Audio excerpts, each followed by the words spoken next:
Horus vs. Set, the most epic battle in Egyptian mythology. Ready to embark on an epic journey through time? Today, we're diving deep into one of the most legendary stories ever told, the ultimate showdown between Horus and Set. Imagine the vast Egyptian landscape, golden sands stretching as far as the eye can see, ancient pyramids touching the sky, and the mighty Nile River winding its way through the desert. In this breathtaking setting, two powerful gods stand poised for an unforgettable battle under the blazing sun. This isn't just any tale, it's the epic saga that shaped the very foundation of Egyptian mythology and influenced cultures for millennia. Background of the gods. Before we jump into the action, let's get to know our main players a bit better. Horus. First up, Horus. If you've seen any ancient Egyptian art or hieroglyphs, you've probably come across this guy. Horus is the son of Osiris, the god of the afterlife and resurrection, and Isis, the goddess of magic, healing, and motherhood. Horus is often depicted as a falcon or a man with a falcon's head. The reign of Osiris. Once upon a time, Osiris was the king of Egypt, and his reign was golden.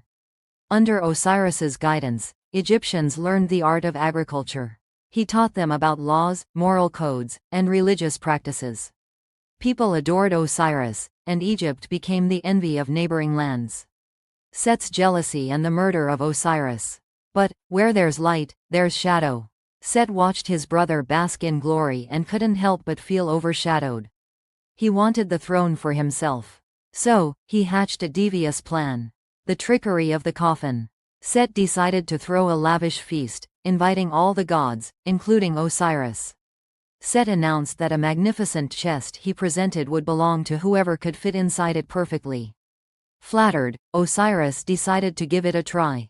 As soon as he lay inside, Set's accomplices slammed the lid and threw it into the Nile River. Osiris's death and dismemberment. Isis was devastated when she learned what had happened.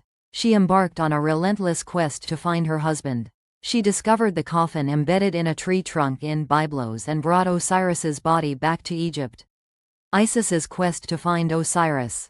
Isis set out once again after Set stole and dismembered Osiris's body. She traveled the length and breadth of Egypt, collecting the scattered pieces. With the help of Nephthys, they managed to find 13 of the 14 pieces. Using her magic, Isis reassembled Osiris and breathed life back into him just long enough to conceive a child, Horus. Horus's upbringing. Now, with Horus on the scene, the stakes were even higher. Hidden infancy to protect from Set.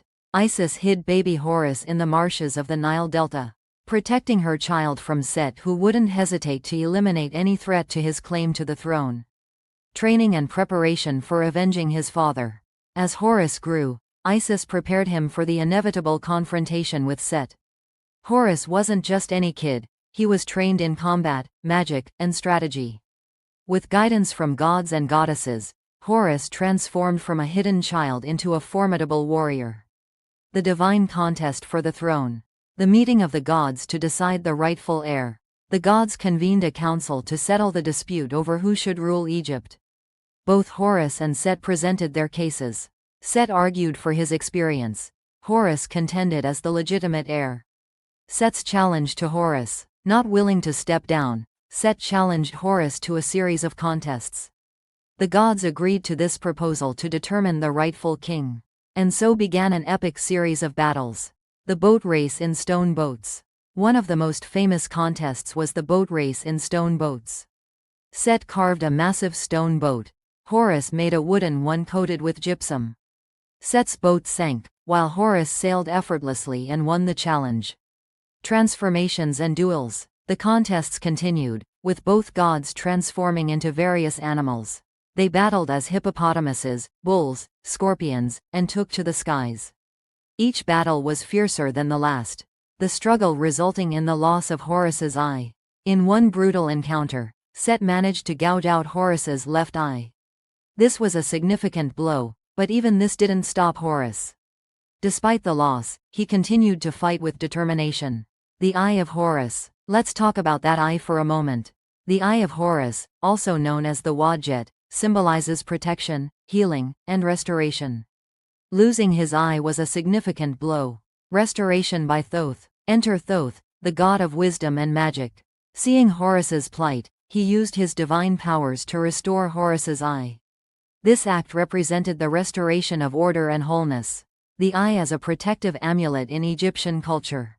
The eye of Horus became a powerful protective symbol. Egyptians wore amulets bearing the eye to ward off evil and ensure safety in both life and the afterlife.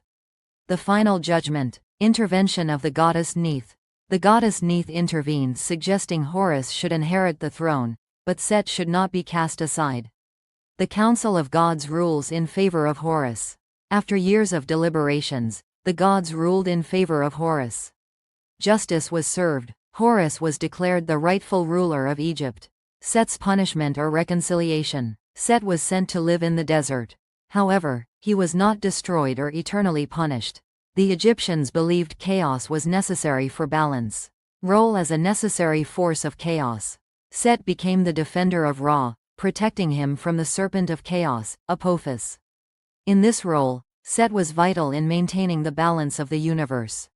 Impact on Egyptian society. Legitimization of pharaohs as embodiments of Horus. The pharaohs were considered the earthly embodiment of Horus. This connection legitimized their authority and linked them to the gods. Rituals and ceremonies derived from the myth. Many rituals, festivals, and ceremonies were inspired by the Horus and Set saga. These rituals reinforced themes of triumph over chaos and justice. Representation in art, hieroglyphs, and temple carvings. The epic battles from the myth were immortalized in art. These artworks served as both religious inspiration and a means of preserving history. Themes and analysis. Order versus chaos as central to Egyptian worldview. The Horus and Set saga represents the eternal struggle between Ma'a, order, and Isfet, chaos. Balance was crucial for the harmony of the universe. The cycle of death and rebirth.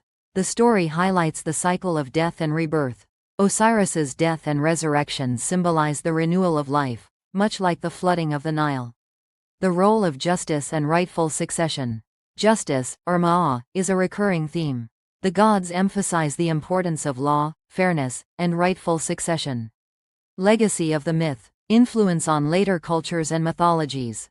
Elements of this myth found their way into Greek and Roman mythology. Themes of familial conflict and divine justice are universal. Enduring lessons and moral teachings. The story teaches perseverance in adversity and the importance of balance. It's a tale of revenge, restoration, and the interplay between opposing forces. Modern references in literature and media. Modern media draws inspiration from these tales. Characters with journeys for avenging a fallen parent echo Horus's path.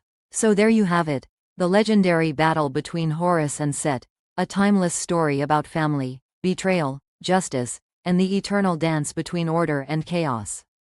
Thank you for joining me on this adventure through Egyptian mythology.